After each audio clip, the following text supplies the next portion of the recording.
Let's talk history, Kunduskig.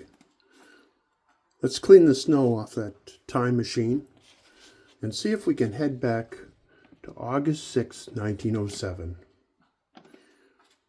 Recently in Kunduskig, there's been a destructive hailstorm.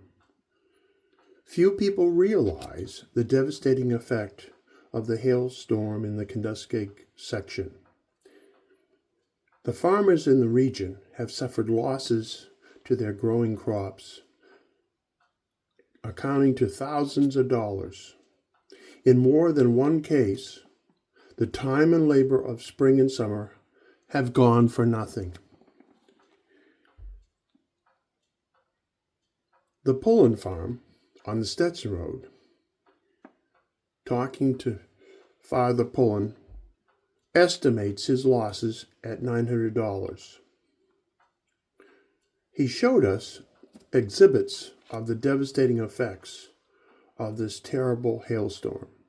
A cornstalk was completely chewed off, as clean as if you'd tackled it by a hungry steer, while sides of the stalk were slashed and splintered.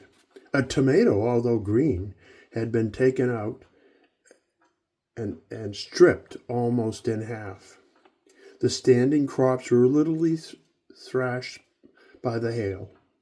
The oldest inhabitants in Kunduskig can't remember a time when the hail has destroyed the crops of this community. Signing off now, and hopefully these farmers in Kunduskig will be able to find a way to put money in their pockets for the coming winter.